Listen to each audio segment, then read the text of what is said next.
Here we go! Last test of the year!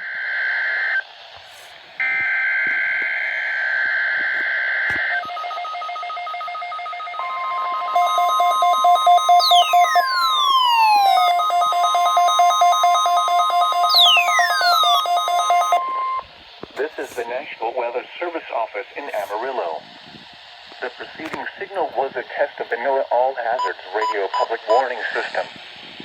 During potentially dangerous weather situations, specially built receivers can be automatically activated by the signal to warn of the impending hazard. Minutes than last week. Tests of the signal and receiver's performance are normally conducted by the National Weather Service between 10 a.m. and noon on Wednesdays. If there is a threat of severe weather, the test will be postponed to the next available good weather day.